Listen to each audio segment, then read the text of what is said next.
кстати, в раздевалке висит тут два флага. Российский флаг и киргизский флаг. Киргизский флаг, где я начинал заниматься боксом, где я родился, где меня ребята поддерживают. Здесь очень много ребят было с Кыргызстана. И, я тоже для них являюсь гордостью. И российский флаг, гражданином страны, которой я являюсь, и где получил огромный опыт. И ту страну, которую я представляю. То есть люди и так знают. Жөн гана балансыңды толуктан. Жөн гана мой о тиркемесин колдон. Жөн гана билеттерди топтоп, ийгилигиңди кармап кал. Жана албетте, билеттериң канчалык көп болсо, мүмкүнчүлүгүң ошончолук жогору болот. Hyundai Elantra, 100 iPhone. Мой о, утуш оңой. Ассаламу алейкум достор, Атлет KG каналынын жалпы катталуучулары, өзүңүздөр жакшы билгендей 6 ноябрь күнү профессионал боксчу Дмитрий Бивал жеңилбес мексикалык мушкер Хильберто Рамирес менен рингке чыгып, калыстардын бирдей чечими аркылуу жеңишке жетти. Буга чейин ал дүйнөдөгү эң белгилүү боксчу Сауль Альварести утканын жакшы билебиз. Азыр кыргызстандык боксчунун ити чөп жеп турган учур. Анда эмесе бул мушкер тууралуу фактылардан сөз кылалы. Дмитрий Бивал 1990 жылы 18 декабрда Токмок шаарында төрөлгөн. Бирок анын ата-энеси кыргыздар эмес. Атасы Юрий Бивал Молдова республикасынан болсо, апасы Елена Корей улутунан. Дима үй бүлөдө жалгыз бала эмес, анын 2 эжеси бар. Бала чагында Дмитрий Бивал үй бүлөсү менен биргеликте Голливудтун боевиктерин көп көрөт. Шамдагай, ылдам жана күчтүү Джеки Чан, Жан-Клод Ван Дам жана Брюс Ли болочок чемпионго ушунчалык жаккандыктан келечекте муштар спортунда өзүн көргүсү келе баштайт. Бактыга жараша ата-энеси да анын каалоосун тең бөлүшүп, ар тараптан колдогон. Спортко болгон кызыгуусу артып баратканын көргөн атасы аны күндөрдүн биринде ушу секциясына алып барат. Бивал бул спорт түрү боюнча бир аз машыккандан кийин чыгыш мушташ өнөрү аны кызыктырбай жатканын түшүнөт. Анын үстүнө командасы менен мелдештерге таптакыр чыкканы маселе. Ал эми коңшулаш жайгашкан бокс секциясы ага бир топ кызыктуу жана келечектүү көрүнгөн. Мына ушул себептен Дима атасы менен бирге бокска өтүүнү туура көрүшөт. Дмитрийдин бокстагы потенциалы жөндөмү дароо эле байкалган. Анын биринчи машыктыруучусу Вячеслав Шарапов бир нече жылдан кийин көчүп кетүү маселесин көтөргөн. Кыргызстанда бокс жакшы өнүккөн эмес түрү болгондуктан спортчуга Казакстанга же Орусияга көчүп кетүү сунушталган.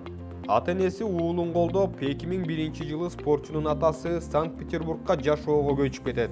Маршрутканын айдоочусу болуп жумушка орношуп, финансылык абалын аз-маз жакшыртып алгандан кийин Питерге өзүнүн артынан үй бүлөсүн көчүрүп алып келет. Дмитрий Бивал дүйнө элине биринчи кезекте профессионал боксчу катары таанылган. Анын спорт сүйүүчүлөр арасында чоң тажрыйбасы бар экенин көпчүлүк биле бербейт. Дима Орусиянын 2 жолку чемпиону аталган. 2008 жылы жаштар арасындагы дүйнө чемпионатында коло медалга ээ болгон. Ал эми 2013 жылы Казань шаарындагы универсиадада күмүш медаль алып, ошол эле жылы бүткүл дүйнөлүк мушташ өнөрү мелдешинде чемпион аталган. Спорт сүйүүчүлөр арасында карьерасында Бивал рингке 283 жолу чыгып, анын 268-inde жеңүүчү аталса, 15-inde гана жеңилип калган. Бул сандарда эмне деген тажрыйба жатканы көрүнүп турат. 2017 жылы WBA версиясы боюнча чемпиондук британиялык Натан Клеверлиде болсо, Бивалда деңгээли төмөнүрөөк WBA интерим куру болуп, чемпиондукка башкы талапкер эле. Бирок британиялык мушкер Дима менен беттешти тандабастан, швециялык Баду Джек деген боксчу менен беттешти тандап алат. Баду Джек британиялык чемпионду жеңип алганы менен курдан баш тартып, аны кызыктырган башка беттештерди өткөрүүгө жөнөйт. Ошол себептен Дмитрийдин макамы көтөрүлүп, WBA курунун толук кандуу ээси болуп калат. 16 жашында Дима командасы менен биргеликте кезектеги машыгуу жыйынына учуп жатып, аэропорттон келечектеги жубайы Екатерина менен таанышып калат. Ал кыз Сочиге туугандарына бараткан эле. Алгач кыздын ата-энеси алардын мамилесине макул болбогону менен кийин Бивал менен жолуккан соң чечимин өзгөрткөн. Жубайлардын үй бүлө курганына 10 жылдан ашып, учурда 2 уулу бар. Диманын атасы Юрий Бивал баласынын карьерасынын өнүгүшүнө эбегейсиз салымын кошкон. Жаштайынан машыгууларына барып, акча каражат жагынан камсыздап келген. Уулунун келечеги үчүн башка өлкөгө көчүп кетүү жолун да тандаган. Азыркы күнгө чейин ал баласынын бурчунда болуп, желекти же корду көтөрүп чыгып жүрөт. Бокстан бош убакытында спортчу үй бүлөсү менен чогуу болуп, эл арасында жөнөкөй мүнөзү менен айырмаланат. Саякаттоо жана жаратылышта эс алуудан тышкары достору менен футбол ойноп турары белгилүү. Көптөгөн спортчулардан айырмаланып, боксчу интервьюларында сергек жашоону, туура тамактанууну, дисциплина жана режимди кармоону байма-бай айтып келет. Ошондой эле Бивал анча көп салмак куубайт, өзүнүн чыныгы салмагына жакын салмакта чыгып келерин айтат. Дагы бир салмак ылдыйкы даражада чыгууга толук мүмкүнчүлүгү болсо да, өзүнүн организмин кыйнагысы келбей турганын белгилеген.